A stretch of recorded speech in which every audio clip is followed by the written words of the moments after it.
Hello दोस्तों, आज मैं आप लोगों को यह बताऊंगा कि हिंदू धर्म में दाह संस्कार के समय मृतक के सिर पर 3 बार बांस के डंडे से क्यों मारते हैं।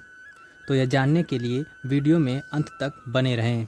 हिंदू धर्म में अंतिम संस्कार के कई नियम हैं। इसके तहत मृतक के सिर पर 3 बार डंडा मारने की भी प्रथा है। शास्त्रों के मुताबिक ऐसा करने से मरने वाले की आत्मा को शांति मिलती है, मगर इसके अलावा एक और वजह है जिसके चलते ऐसा किया जाता है। तो क्या है इसका कारण, आइए जानते हैं। ब्रह्मंत्र को शरीर का सबसे उच्च और श्रेष्ठ मार्ग माना जाता है। इसलिए जिन लोगों की आत्मा मस्तिष्क से निकलती है उन्हें मोक्ष की प्राप्ति होती है और वे जन्म मरण के बंधन से मुक्त हो जाते हैं। इस प्रक्रिया को कपाला मोक्षम कहते हैं। हिंदू शास्त्रों के मुताबिक मनुष्य के शरीर में 11 द्वार होते हैं।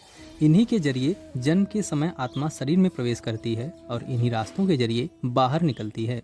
मान्यता है कि ज़्यादातर मनुष्यों के प्राण ब्रह्मंत्र यानी मस्तिष्क से निकलती है। हिंदू धर्म में व्यक्ति के अंतिम संस्कार के दौरान उसके सिर पर बांस के डंडे से 3 बार प्रहार किया जाता है। ग्रंथों के अनुसार इस प्रक्रिया से आत्मा को शरीर से बाहर निकलने में मदद की जाती है, क्योंकि इंसान की खोपड़ी सख्त होती है और वो आसानी से नहीं टूटती है, मगर डंडा मारने से ये क्रिया थोड़ी आसान हो जाती है। माना जाता है कि जब मृतक के सिर पर डंडा मारा जाता है उसके मस्तिष्क का ढांचा थोड़ा कमज़ोर हो जाता है, जो आग के संपर्क में आकर टूट जाती है। इससे व्यक्ति की आत्मा को ज़्यादा कष्ट नहीं झेलना पड़ता है। शास्त्रों में एक और तर्क दिया गया है कि जिसके तहत सिर पर डंडा इसलिए मारा जाता है जिससे आत्मा का दुरुपयोग न किया जा सके।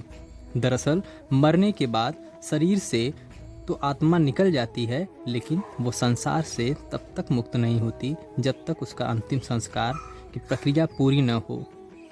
यदि सिर पर डंडा न मारा जाए तो व्यक्ति की आत्मा उसके शरीर में ही रहती है। इसका तंत्र विद्या के जरिए गलत इस्तेमाल हो सकता है, क्योंकि मृतक का शरीर तमाम सिद्धियों को प्राप्त करने का बेहद आसान तरीका होता है। तांत्रिक आत्मा को अपने वश में कर कोई भी काम करवा सकते हैं। इससे बचने के लिए ही सिर पर 3 बार डंडा मारकर आत्मा को शरीर से मुक्त कराया जाता है। मरने वाले के सिर पर इसलिए भी डंडा मारते हैं क्योंकि यदि कोई व्यक्ति अपने जीते जी तांत्रिक क्रियाएं करता था या उसके पास कोई ऐसी शक्ति थी तो उसके मरने के बाद तांत्रिक उसकी शक्तियों को चुरा सकते हैं। तांत्रिक तंत्र विद्या के जरिए मृतक की आत्मा को अपने वश में कर सकते हैं। मृतक के सिर पर डंडा मारने की क्रिया को हिंदू धर्म में 16 संस्कारों में से एक माना जाता है। ऐसा करने से व्यक्ति की आत्मा को शांति मिलती है। इससे पूर्वज भी प्रसन्न रहते हैं, जिसके कारण परिवार या वंश पर किसी तरह का संकट नहीं आता है और न ही पितृदोष लगता है। मृतक के अंतिम संस्कार के दौरान केवल पुरुष भाग लेते हैं, जबकि महिलाएं घर पर रहती हैं, क्योंकि स्त्रियों का दिल कमज़ोर होता है और वो ये सब देख कर रो सकती हैं। उनकी इसी भावुकता के चलते मरने वालों की आत्मा प्रसन्न होकर नहीं जा पाती है, इसलिए महिलाएं शमशान में नहीं जाती हैं।